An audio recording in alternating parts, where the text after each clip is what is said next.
1981. Paolini, con grande ottimismo, crea questa opera con materiali forti.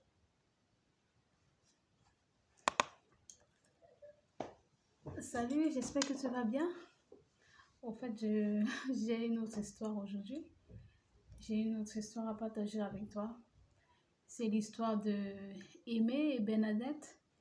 Aimé et Bernadette, en fait, ce sont nos voisins. Ce sont les voisins de mes parents. Lorsque j'habitais encore avec mes parents, nous étions voisins. Aimé et Bernadette étaient un jeune couple. Ils vivaient juste derrière notre maison.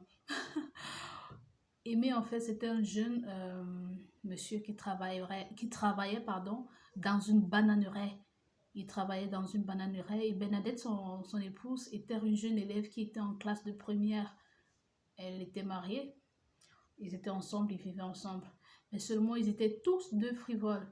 Lorsque Bernadette est allée à l'école et que Aimé n'était pas au travail, Aimé venait avec des jeunes filles à la maison. Il s'amusait et il les accompagnait dans sa voiture.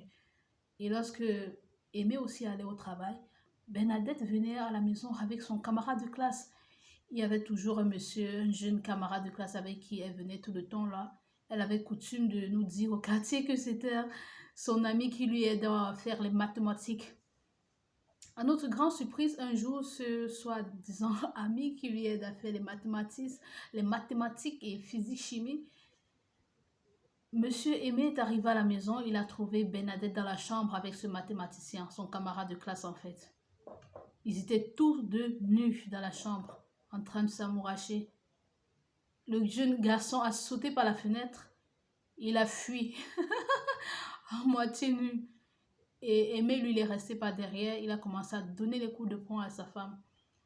Il donnait les coups de poing à sa femme et bon, elle s'est mise à crier, appeler au secours, appeler le quartier au secours. Les parents sont donc allés pour essayer de séparer la bagarre. Mais lorsque mon papa est arrivé, il a trouvé que Bernadette était nue. Il a poussé Bernadette sur Aimé. Mais comment vous pouvez nous appeler, venir vous séparer pendant que vous êtes nus comme ça? Il a fermé ses yeux, il est sorti dans la colère, il est parti. Il est parti. C'est la maman qui restait là, essayer de les calmer un peu. Finalement, cette histoire de tromperie a fini par séparer Aimé et Bernadette parce que c'était de trop. C'était de trop. Bernadette est partie. Ils avaient un petit garçon, Nico. Il doit déjà être certainement très grand maintenant. Ils se sont séparés. Chacun allait de son côté.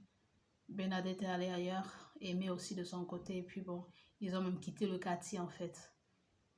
Ils se sont séparés. Donc, toutes ces histoires enseignent que bon, si tu es déjà avec quelqu'un, surtout marié, ça sert à rien de regarder ailleurs quoi. Ça sert à rien de regarder ailleurs. C'est l'histoire d'Aimé et de Bernadette que je voulais partager avec toi aujourd'hui. Un couple de jeunes bien frivoles. Chacun jouait sa part.